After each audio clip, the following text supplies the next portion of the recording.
Are you someone who feels unnerving to do a particular task? Maybe because you have failed long back, years back, or maybe because you have hurt unknowingly someone or lost in that particular activity. Or maybe you feel just giving up some things in your life and these particular emotions end up being stressful.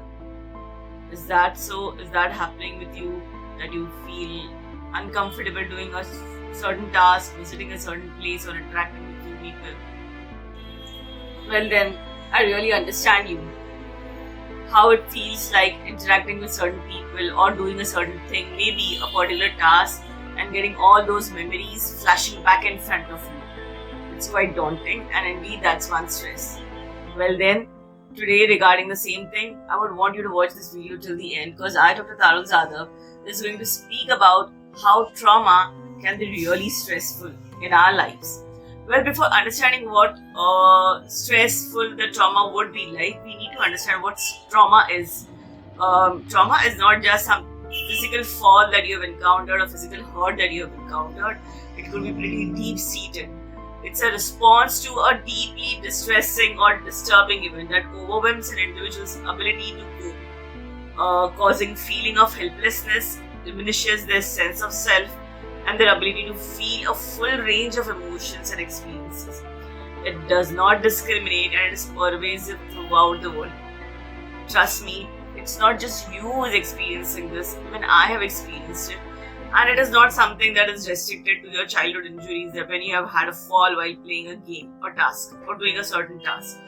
It's pretty deep-seated, affecting our emotional experiences, affecting our emotional responses as well. Well then, trauma could be impacting you as well, right? Trauma is an emotional response, therefore, to any event that has happened. It could be happened accidentally. It could be an unfortunate event, a traumatic event like a rape, accident, violence, some domestic abuse, or it could be a natural disaster also. Now, immediately, some individuals, like we, obviously, every one of us would feel it as a shock. We would take it and then we might go into some denial, not ready to accept that this particular event has happened with us, right? And invariably, in the long run, some or the other way, it ends up affecting our entire life, keeping us on the edge, I would rather say it keeps us guarded, as if we are likely to encounter such particular event just again, and it's meant to just again break us down. Well then, is trauma always something which has happened in the distant past? No, it may not always be like that. It can be acute, chronic, or complex. Acute meaning it has happened something just in the recent past, meaning your 10-15 days, maybe a month ago, or it could be just resulting from a single event, like maybe someone must have had a fall from the stairs, or maybe someone must have had a failure in the exam or a low mark, a failure in the event, a racing, so on and so forth. A chronic would be something that is dating long back. History of domestic abuse, or history of domestic violence, or history of some family issues that have happened in your life as a child, or abduction that some kid has encountered, or a sexual abuse that someone has encountered. So these could be chronic. And complex, as in multiple events might be intertwined into each other, leading to a wide array of expressions. So that's how trauma deep-seated could be. I mean, you may not always understand how you're reacting, but then your body is always reacting. Are you aware how it is reacting? Well, observe your kids also from now. If you are also experiencing such a kind of thing, maybe that's some trauma deep-seated in you which is expressing in this particular way. Let me tell you, how are you expressing it? Well, a lot of the times, somatization of your feelings would be happening over a period of time. If it has been a chronic trauma that you're encountering. How? With the lowered immunity, weakness, aches and pains, joint pains, would be what you are experiencing or what someone could be experiencing, also labeled as post-traumatic stress disorder at times. But it is not just physical aches and pains or palpitations or agitations or fatigue or muscular tension that some people come up with. It also presents as low self-worth, always fearing what you might be experiencing next, tolerating abusive behavior from others, or you might have difficulty in standing for your own self. See, because you have experienced experienced something from a particular individual in the past, you again fear. What if you retaliate a bad, weird, intolerable event or circumstance might just arise? So you might just be tolerating something on the face currently, and you might have difficulty in standing up for yourself and therefore setting up the boundaries and being totally agreeable, meaning yes sir, yes boss kind of a thing. Or codependency in the relationship, meaning you're completely or always dependent, maybe for decision, maybe for some task, on someone or the other. Fear of being abandoned.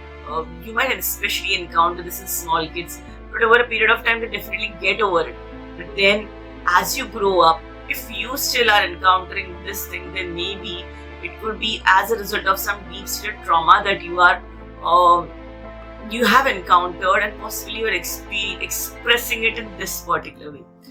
Then how does the trauma also express as? It would be like you might be putting your needs back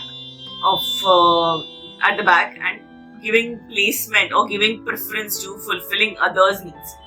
And because you have lower self-worth, because you end up with a lower self-esteem, you would always want some external validation to feel you're good enough, and therefore you might be just overdoing things, tolerating things also. There is an innate feeling of shame somewhere down the line. With the kids especially, if they have been long humiliated, beaten up, abused, it grows up like that. And not being able to tolerate conflicts, fear of what if the situation gets worse, therefore I'll just agree and I'll just be pleasing them or doing whatever they want, and resisting positive change because they fear that something bad might happen.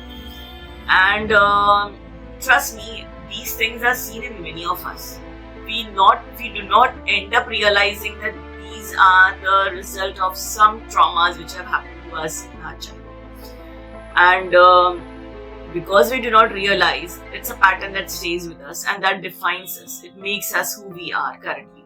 And therefore, some or the other way, our choices end up differing. Our initiatives in a particular task or our decisions are affected. And therefore, the risk that we take, and therefore also the outcome that we get, and our happiness. Everything gets affected because of the trauma that we have experienced in the past and because of how we are processing it. And therefore, a trauma is not actually just what has happened to you in the past, but it is something which you end up experiencing and what you end up choosing to become. It's difficult, trust me, for us to actually process through the trauma. But if you do not heal from what has hurt you, you will continue to bleed over people who did not cut you. And therefore, I feel because we don't want to spill up the same trauma and cause a similar or maybe a greater magnitude of trauma to the next generation or to the people in our environment who haven't hurt us, it is much more of our responsibility to process the trauma and heal ourselves from the trauma so that it doesn't become a generational trauma and a legacy of generational traumas. We need to understand one thing, that events are going to be happening. Events will keep happening, like COVID happened, some other endemic and pandemic happened in the earlier times. So events will happen. We cannot just say, I'm getting over from it because I'm strong. We need to understand one thing, that resilience building therefore becomes very important. We cannot say stress management कर लिया, हम इसमें से बाहर निकल गए. No, that doesn't work. Resilience building is mandatory so that we are able to bounce back from any kind of event that will help us survive in the long run as a fit person, mentally as well as physically, and which will also help us to face the challenges on face without fearing or without actually getting paralyzed about what the outcome would be and what the people around would think about us. Therefore, and our bouncing back invariably will not only boost our own self-esteem, It will also boost our confidence at multiple levels. And we eventually will understand that it is no use and it is much better to bounce back instead of just sitting, cribbing, crying, complaining, or criticizing. And when we give up this cribbing, crying, criticizing, naturally the next generation or the people around will not be getting those spilling traumas that we are likely to throw on them. And one thing will always stay with us. We will have a tale to tell.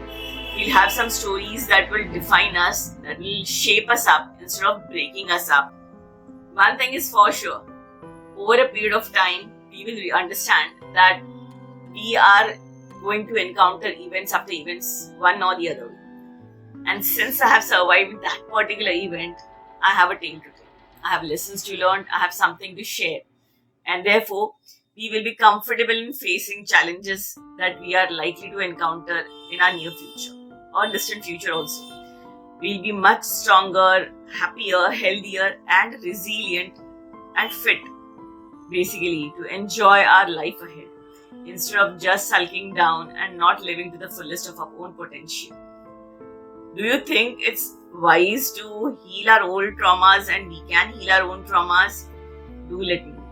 Well, I firmly believe that it is definitely difficult for us initially to heal our own traumas, but it is equally our own responsibility to identify that we have had some trauma and begin healing them. Eventually, we definitely will heal the traumas. And the moment we begin to heal those traumas, we will realize much of the stress that we were living in our lives will start to smooth and ease out. The panic that we had been experiencing, the agitation or the perfectionist person that we have been will begin to be okay with that imperfections also. We'll begin to be okay with the flaws also in our surrounding as well and with us also. And we'll begin to live happily with the perfect imperfections that the nature also has given us to shape us up more beautifully, and therefore accepting ourselves that we are just enough the way we are currently for the current situation, and we are likely to evolve.